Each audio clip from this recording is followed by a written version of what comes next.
என்ன இது? என்னன்னு பார்க்குறீங்களா? ரொம்ப பிடிச்ச வேலை என்ன தெரியுங்களா? வீட்டை க்ளீன் பண்ணுறது. ரொம்ப சந்தோஷமாக க்ளீன் பண்ணுவேன்.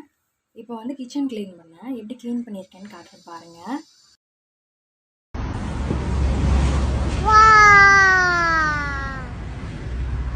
எனக்கு ஒரு அதிகபட்ச ஆசைன்னு சொன்னீங்கன்னா, ஒரு ஹவுஸ் ஒய்ஃபாக இருக்கணும் அப்படின்னு தான் கேட்பேன். ஓகேங்களா?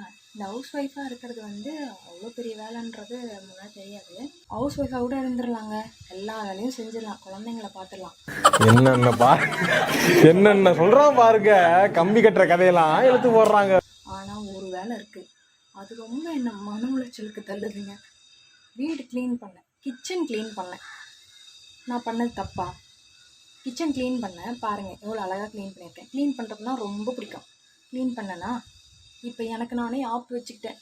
என்ன தெரியுங்களா? இருங்க காட்டுறேன் பாருங்க. நான் பண்ண பெரிய தப்பை இதை எப்போ கழுவி, ஆண்டவா, இதோ நடுவில் ஒருத்தன் உட்காந்துருக்கானே, இது மாதிரி தான் ஆயிடுச்சு என் நிலமை. இப்போ என்ன பண்ணுவேன்?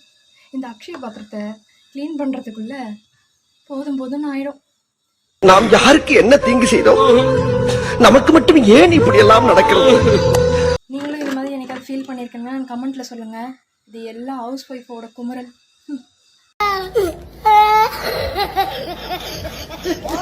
பண்ண போறோம்னால பாக்குறீங்க. இதுக்கு ஒரு பெரிய ட்ரிக் ஒன்று இருக்கு. என்ன தெரியுமா?